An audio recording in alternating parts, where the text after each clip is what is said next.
Hello everybody, welcome into the video. Today I want to talk about what I think the best ships for PYRO are. Now, I made this video about a year ago around this time because we just had the PYRO playtest and the flight model was very different. Now the flight model has significantly changed, thus combat in PYRO has changed as well. With that being said, I still think that some of these ships can potentially give you a lot of use in PYRO, especially if you're the type of person that wants to try to use their ship in multiple roles. Like you want to use it cargo hauling, you want to use it in bounty hunting missions, or you want to use it in piracy. I think there are certain ships that you could potentially use, maybe not the piracy so much per se, but the other two things. I think that's mostly what people do in the game is some type of cargo hauling and bounty missions. Okay.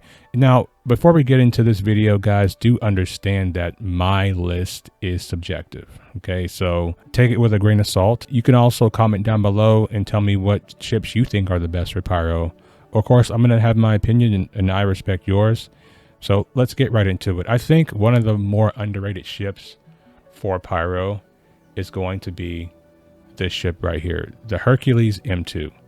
And the reason why the Hercules M2 is going to be a great ship for PYRO is simply because it comes with full block military grade B shields stock. So if you have one of these in PYRO, you can essentially take it out, and if you're being attacked, it's going to be a lot harder for you to be killed. Now, do keep in mind the Hercs are not what they used to be, but from a defensive standpoint, you have military grade B and military grade C components, which I think is fantastic because we know that with the change to components, this has changed a lot, right?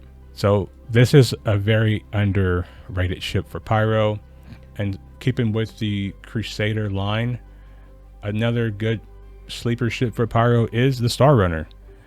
The Star Runner is not as big. It does have $1 million on the inside, but it is a ship that can potentially hold its own. If you're doing a lot of PvE stuff, the PvP stuff, these two ships are a little bit weak in that area. But if you know how to fly and you know how to shield face, you can kind of manage it a little bit.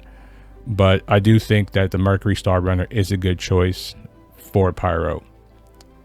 Now we're going to move down here to Drake, and I got to put the Corsair on here, even though the Corsair has been severely nerfed. If the Corsair was not nerfed, the Corsair would 100% be my top pick for PYRO. What this ship used to have before, it used to have 4 size 5 guns and 2 size 5 guns for the pilot. This ship would have been the perfect ship for PYRO, literally perfect, but now they've nerfed it. 2 size 5s and 2 size 4s is nothing to sneeze at, because that's kind of what the Connie used to be. So it still can hit pretty hard, but definitely not as hard hitting as it used to be. But the Corsair is still an excellent choice. You still have a lot of missiles that you can use. It has very good cargo. So it's a very, very good choice of ship to use in PYRO, I think, as well. So we're going to move on to our next choice. And these ones may surprise people a little bit, but, they're a little bit smaller. But I think what they offer in terms of their hull HP and their nav speed, if you are the type of player that doesn't really want to engage in a lot of fighting in PYRO, I think the Terrapins are an excellent choice because they do have pretty decent hull HP. They're not that easy to kill if you're, well, I mean, they are easy to kill if the Terrapin's trying to engage you. But if the Terrapin's not actively trying to fight you, if it just wants to run away, the Terrapin's probably going to get away. And the even more of a benefit with the Terrapin Medical is that you have that ability to have that mobile respawn bay close to you. So if you do die, you can respawn right here on your ship. And it's a little bit more durable than something like the C8X or the C8X or the C8R, whatever you call it. it's a little bit better than that ship in terms of like its durability. So I do think that this is an excellent choice of ship for people to use in the Pyro system. Okay, so now we're going to move on to another ship that may surprise some people, and that is the Valkyrie. I'm a big Valkyrie fan. I don't own one, but I like what it is. I just think for what it is, it's a little bit too weak in terms of, you know, it being a drop ship and things like that. I feel like it should have, you know, a lot more hull HP, because if you're flying into a location where there's going to be turrets and things shooting at you, it should have a lot of HP to, you know, be able to defend ourselves. And I know, but my armor guys are going to be in the comments. Armor's not in the game yet, but I mean, armor really isn't going to change the relationship between how ships fight each other. It's only going to change TTK. And if you're in a situation where your TTK is higher, but you still can't apply damage to the guy you're fighting via, like, and I'm talking about multi-crew ships fighting like fighters, then that's not going to solve the problem. The only thing that it's going to solve is your ship's going to be disabled more slowly, you know, because ships won't be exploding anymore. They'll just be disabled. And that's essentially what's going to happen. And there'll be nothing that we can do about it unless they do something about, you know, the light fighter weapon ranges. But I do think the Valk is a pretty solid choice. Again, it flies pretty good in Atmo. It has, you know, a lot of cargo space. And if you're not a big fan of the MSR, I would say the Valkyrie can offer you a lot of the same type of things, especially if you want to go into, you know, Pyro 1 and try to do some of the mining there on that planet.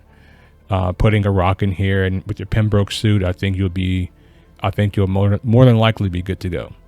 The Spirit C1 is a pretty solid choice. Again, it's more along the lines. I know the C1, the MSR, and the Valkyrie are like very different ships.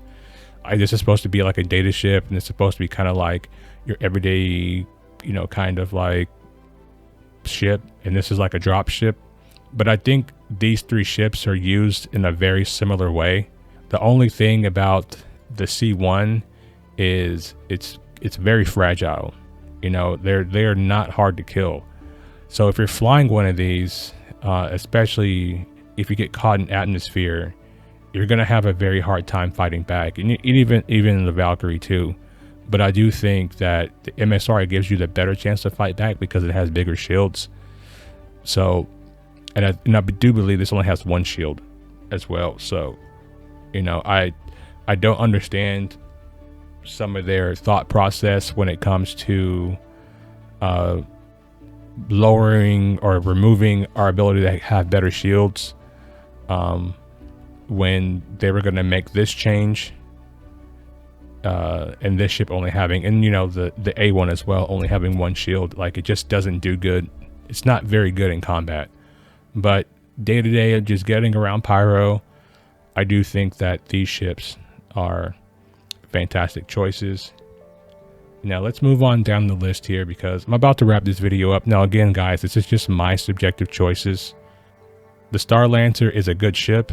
The big issue with the Star Lancer is if a player is attacking you in this ship and they're in something bigger like a Corsair, anything that has size 4 or size 5 weapons on it, you're kind of food, because you lack the ability to disengage and run away from the fight if you don't want to fight. So that option is pretty much taken away from you. You do have a lot of HP, so if it's fighters attacking you, more than likely you can get away. But if something's bigger is attacking you, probably not going to be a good day for you.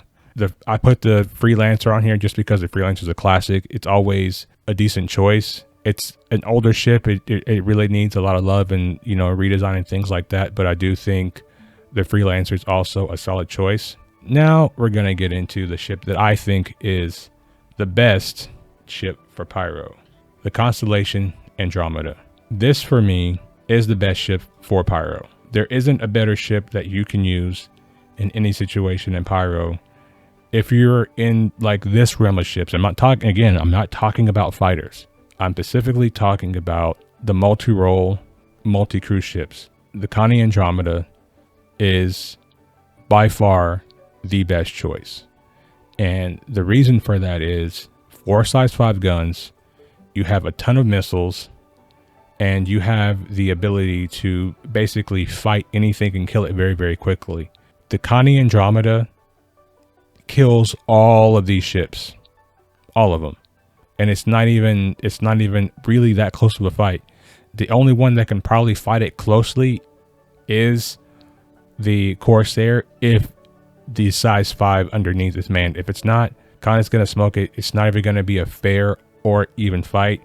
Even sometimes fighters can die to Connies as well if you stay within this kill box. It's kind of hard to explain, but the Connie, we all know, has a pretty slow turn rate. So like if you were like from here, within here, this range of the Connie, like you're gonna get killed, because there isn't any fighter in the game that can stand up to 4 size 5 guns being shot at it, especially with, you know, the lack of ability to move side to side. And when this was in the EPTU, I did a lot of killing of ships with the Constellation Andromeda. It was a bloodbath. People didn't like it, but it just goes to show the absolute raw power that this ship possesses. And I think that in this class of ship, that the Constellation Andromeda is probably the best, in my opinion. Also, if you're flying a Constellation Andromeda, I do believe that it also takes, I think it has 1 size 3 shield. Let me just make sure real quick. Yeah, it has 1 size 3 shield on it. If you have a Constellation Andromeda and you see an M2 out, it's going to be worth you taking that M2 down, just because of the fact that it has a grade B military shield in it. So if you can get a military grade B shield into this thing, it's going to be a literal powerhouse in Pyro. Now, the last ship I'm going to talk about, and I'm gonna add another, before I do that, let's we're gonna show love to the Zeus ES. If you can put Rhino repeaters on it, or the attrition, it's a lot better, but it's pretty weak even compared to something like the C1 can beat it directly in a fight. I do wish it was better. Maybe the MR will be better if we ever get it. I don't think they should have kept the MR, you know, behind 1.0 and things like that. I do think that MR would have been great for Pyro. It would have been great to have another interdiction ship, because the QI Guardian is not that great. But I think that the ES, it's okay. I do think there's better options that you can choose here outside of the ES. Like the C1 is probably better than the ES, although the ES does have multiple exits. The C1 is stronger, it's better. When I made the video about, you know, the Zeus being better than the C1, than the Spirit series, I was wrong about that. The Spirit series is actually better from a use case scenario. The Spirit series is actually better than the Zeus series. Okay, but we're gonna get to our final ship here, and this is only if you have this ship and you just want to play Pyro on easy mode. The actual best ship for Pyro is the RSI Polaris. Now, the reason why the RSI Polaris is so good in Pyro is because, one, fuck ton of HP. It's pretty hard to kill unless you have like a swarm of fighters. You can put a vulture in the hangar, you can put fighters in the hangar, you can put a bunch of snub fighters in the hangar. You have over 500 SE of cargo space on your cargo grid, and you have PDCs, so that if you are being attacked, essentially, the PDCs will shoot down torps, they'll shoot down missiles, and they'll even shoot at red players, you know, if they get within like that 600 to 800 meters. And they're pretty accurate, and especially if the server FPS is high, the PDTs they're pretty accurate, and they can cause potentially a lot of problems for people that want to come near your ship and Pyro. Now, the torps aren't worth using and things like that. Using this ship as a big, just multi-crew ship platform is great, and the fact that it has a medbed that you can respawn in if you're within the range of it is also another great factor to use this ship. The reason I haven't been using this ship in Pyro, one, is because I really can't afford it yet in the game, and two, I actually want to build myself up into using bigger ships and things like that, so that I actually have a reason to use it. Right now, other than just you wanting to be overly protected in Pyro, there really is no reason to use a Polaris, because you can do mostly all of the same things with other ships, especially the ones that can hold like an Ursa medevac and things of that nature. So that's going to be my best ships for Pyro, and this probably looks a lot different from the video that I did on this last year, but I hope you guys enjoyed it. And if you did, just do me a favor and like, comment, and subscribe. And it goes a long way, and it really helps me out as far as like the channel goes. And you know, we're really trying to make this thing grow in 2025 to new heights. So do me a favor, like, comment, subscribe, and I will see you guys in the next video. Peace.